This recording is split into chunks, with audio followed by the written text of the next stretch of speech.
एक छोटे से शहर में रहने वाला एक लड़का था, अर्जुन।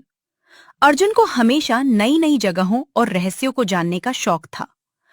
एक दिन उसे अपने दादा की पुरानी डायरी मिलती है। दादाजी ने इस गांव के बारे में क्यों लिखा है? ऐसा कौन सा गांव है जहां कोई बूढ़ा नहीं होता? डायरी में लिखा होता है, अगर कभी उस गांव में जाओ तो वहां के सबसे पुराने पेड़ को जरूर देखना, वही तुम्हें सच्चाई बताएगा। अर्जुन उस गांव को ढूंढने निकलता है। कई घंटे चलने के बाद उसे एक सुंदर गांव दिखाई देता है। हरे भरे खेत, साफ रास्ते और खुश लोग। लेकिन अर्जुन एक बात देखकर हैरान हो जाता है। वहां 70-80 साल पुराने दिखने वाले कोई लोग नहीं थे। सब लोग जवान दिखाई देते थे। अर्जुन एक आदमी से मिलता है। आपका नाम क्या है? मेरा नाम हरि है। आपकी उम्र कितनी है? हरि मुस्कुरा देता है। उम्र? यहाँ कोई अपनी उम्र नहीं गिनता। अर्जुन हैरान हो जाता है। अर्जुन देखता है कि गांव के बीच में एक बहुत पुराना पेड़ है। एक बूढ़ी आवाज आती है, तुम आखिर आ ही गए। अर्जुन डर जाता है। कौन हो आप? एक बुजुर्ग महिला सामने आती है।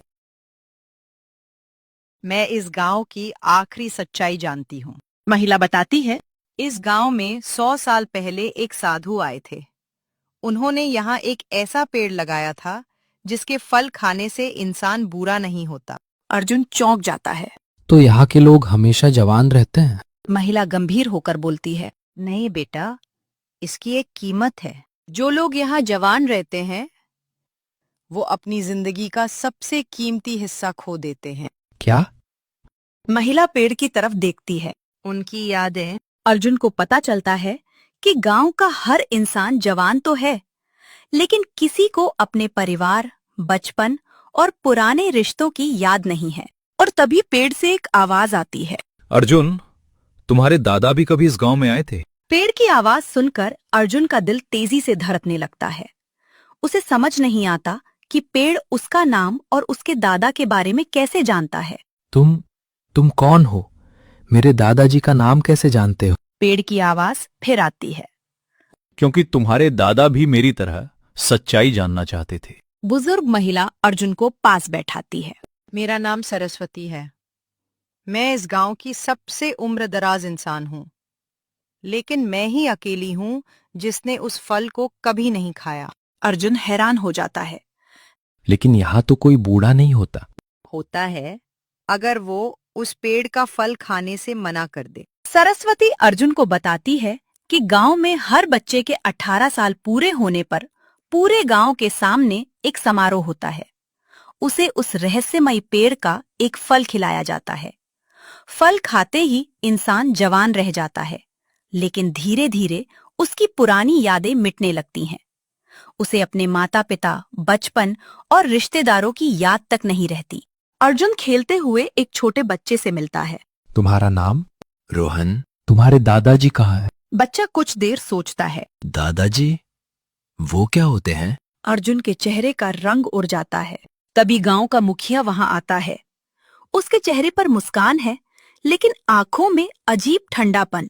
मेहमान, गांव कैसा लगा? यहाँ कोई अपने परिवार को क्यों याद नहीं करता? यादें दुख देती हैं, हमने दुख छोड़ दिया है। रात के 12 बजे अर्जुन की नींद अचानक खुलती है। उसे बाहर से धीमी धीमी फुसफुसाहट सुनाई देती है। वो खिड़की से झांकता है। गांव के सभी लोग एक लाइन में उसी पुराने पेड़ की तरफ जा रहे हैं। सबकी आंखें बंद हैं और सब एक ही बात दोहरा रहे हैं, यादें छोड़ दो, हमेशा जवान रहो। अर्जुन डर जाता है। अर्जुन चुपके चुपके उनके पीछे जाता है। पेड़ के पास पहुंचकर वो देखता है कि उसके तने में एक बड़ा दरवाजा खुल जाता है।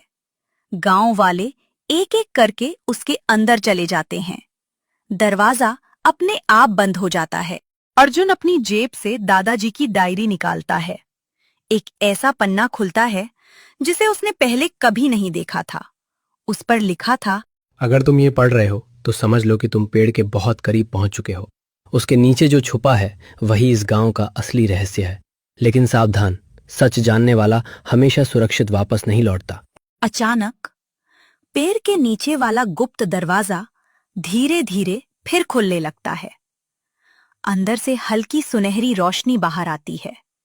और उसी रोशनी में अर्जुन को एक पुरानी तस्वीर दिखाई देती है। तस्वीर में उसके दादाजी, गांव के मुखिया और वही बुजुर्ग महिला एक साथ खड़े मुस्कुरा रहे हैं। दादाजी, आप भी इस गांव में थे? अंदर आओ अर्जुन, अब तुम्हें पूरी सच्चाई जानने का समय आ गया है। अर्जुन कुछ पल सोचता है। उसके हाथ कांप रहे हैं, लेकिन दादाजी की डायरी की बातें उसे हिम्मत देती हैं। वो धीरे धीरे पत्थर की सीढ़ियों से नीचे उतरने लगता है। जैसे जैसे वो नीचे जाता है, ऊपर की रोशनी गायब होने लगती है। चारों तरफ सिर्फ मशालों की हल्की रोशनी है, पानी टपकने की आवाज और गुफा में गूंजते कदम। अर्जुन की नजर दीवारों पर पड़ती है। वहां सैकड़ों साल पुरानी पेंटिंग बनी हुई हैं। पहली तस्वीर, गांव के सभी लोग बूढ़े दिखाई दे रहे हैं। दूसरी तस्वीर, एक साधु गांव में आता है। तीसरी तस्वीर, लोग किसी चमकते हुए फल को खा रहे हैं। चौथी तस्वीर, सभी अचानक जवान हो जाते हैं। लेकिन आखिरी तस्वीर देखकर अर्जुन के होश उड़ जाते हैं। उसमें लोगों के सिर से सफेद रोशनी निकलकर उसी पेड़ में जा रही थी। ये क्या है? अचानक पीछे से आवाज आती है। वो उनकी यादें हैं। अर्जुन मुड़कर देखता है। एक लंबी सफेद दाढ़ी वाला आदमी सामने खड़ा होता है। आप कौन है? मेरा नाम ऋषिदेव है। मैं पिछले 100 साल से इस रहस्य की रक्षा कर रहा हूँ। ऋषिदेव अर्जुन को एक बहुत बड़े कमरे में ले जाते हैं। कमरे के बीचों बीच पेड़ की विशाल जड़ें फैली हुई हैं। उन जड़ों के अंदर हजारों चमकते हुए छोटे छोटे गोले दिखाई देते हैं। ये क्या है? हर गोला किसी इंसान की एक याद है। मतलब? जो भी इस पेड़ का फल खाता है, उसकी सारी यादें यह पेड़ अपने अंदर कैद कर लेता है। इसीलिए यहां कोई बूढ़ा नहीं होता, क्योंकि इंसान की उम्र सिर्फ शरीर से नहीं, यादों से भी बढ़ती है। ऋषिदेव एक चमकता हुआ गोला उठाते हैं। उसमें अचानक वीडियो जैसा दृश्य दिखाई देता है। अर्जुन के दादाजी।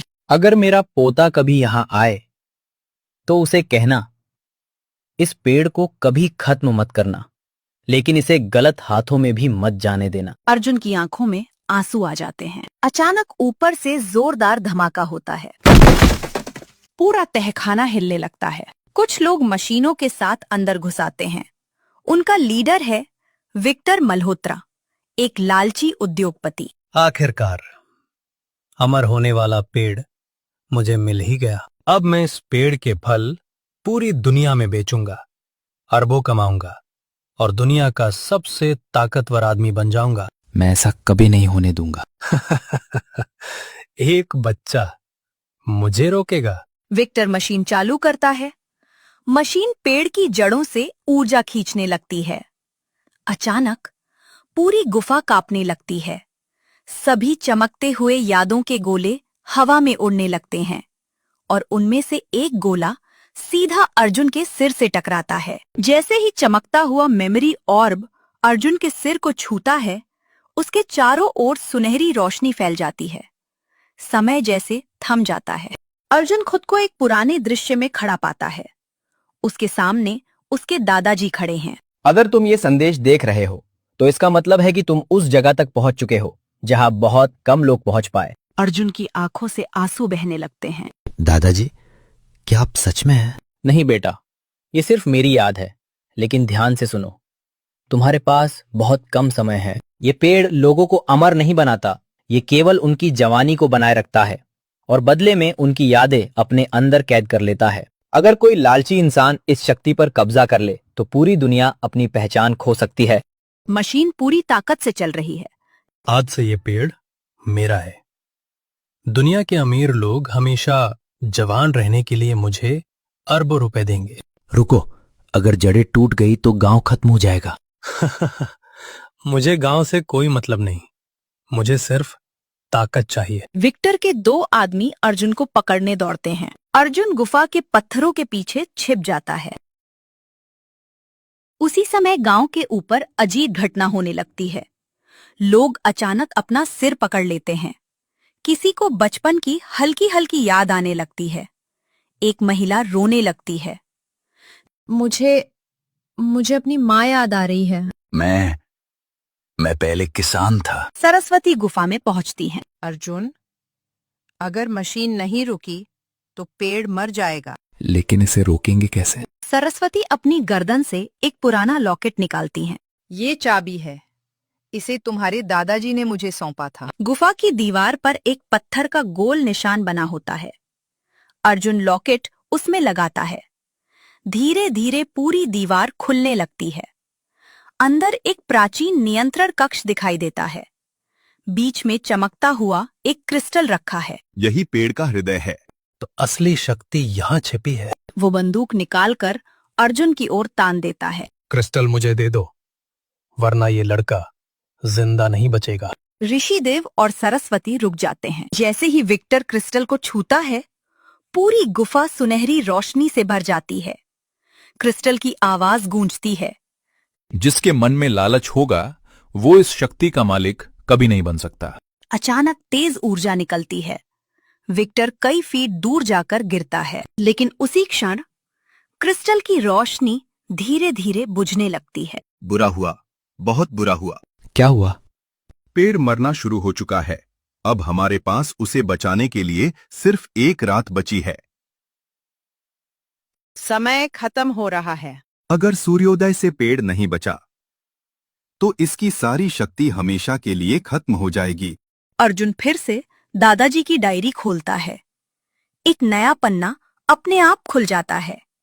उस पर लिखा होता है, शक्ति पेड़ में नहीं, त्याग करने वाले इंसान में होती है। इसका मतलब क्या है? तुम्हारे दादाजी हमेशा पहेलियों में बात करते थे। गांव में एक माँ अपने बेटे को पहचान लेती है। एक बूढ़ी याद अचानक वापस आ जाती है। लोग रोने लगते हैं। सालों बाद पहली बार गांव में रिश्ते याद आने लगते हैं। बेटा, माँ। पूरा गांव भावुक हो जाता है। वह मशीन को ओवरलोड कर देता है। अगर मुझे शक्ति नहीं मिली तो किसी को भी नहीं मिलेगी। नहीं, अगर मशीन फटी तो पूरा पहाड़ टूट जाएगा। अर्जुन तेजी से क्रिस्टल की ओर भागता है। रुको अर्जुन, वहां मत जाना। अगर मैं नहीं गया तो कोई भी नहीं बचेगा। वह क्रिस्टल को दोनों हाथों से पकड़ लेता है। पूरा शरीर सुनहरी रोशनी से भर जाता है। अचानक समय रुक जाता है। अर्जुन के सामने दादाजी खड़े हैं। मुझे तुम पर गर्व है बेटा। मैं क्या करूं? याद रखो, कभी कभी सबसे बड़ी जीत सब कुछ बचाने में नहीं, सही चीज को जाने देने में होती है। क्या मुझे पेड़ को खत्म करना होगा? दादाजी धीरे से मुस्कुरा देते हैं। अगर लोगों की असली जिंदगी उनकी यादों में है तो हमेशा जवान रहने का कोई मतलब नहीं। वह पूरी ताकत से क्रिस्टल जमीन पर पटक देता है। पेड़ की जड़ें सुनहरी रोशनी में बदल जाती हैं। हजारों मेमोरी ऑर्ब्स आसमान में उड़ने लगते हैं। सभी गांव वालों को अपना बचपन, अपने माता पिता, अपने बच्चे, सब कुछ याद आ जाता है। लेकिन उनके चेहरे पर धीरे धीरे उम्र दिखाई देने लगती है। सफेद बाल, झुर्रियां, सब लौट आते हैं। अचानक टूटा हुआ क्रिस्टल अपने आप हवा में उठने लगता है। पूरी गुफा में एक गूंजती हुई आवाज सुनाई देती है। परीक्षा पूरी हुई, पहला रक्षक सफल हुआ। अर्जुन, सरस्वती और ऋषिदेव एक दूसरे की ओर देखते हैं। सूरज उग चुका है। पहली बार गांव में लोग अपनी असली उम्र के साथ मुस्कुरा रहे हैं। अब चाहे झुर्रियां हो, लेकिन ये मेरी अपनी जिंदगी है। अर्जुन जाने की तैयारी करता है। तुमने इस गांव को सिर्फ बचाया नहीं, इसे इसकी पहचान वापस दी है। मेरा काम पूरा हुआ। घर लौटकर अर्जुन डायरी का आखिरी पन्ना खोलता है। उस पर दादाजी का संदेश लिखा होता है। बेटा, इंसान की सबसे बड़ी दौलत उसकी जवानी नहीं, उसकी यादें, उसके रिश्ते और उसका चरित्र हैं। जो इन्हें बचा ले वही सच में अमीर है। जिस गांव में कभी कोई बूढ़ा नहीं होता था, वो अब हर उम्र का गांव बन चुका है। यादें और रिश्ते हमेशा जवान रहने से अधिक मूल्यवान हैं।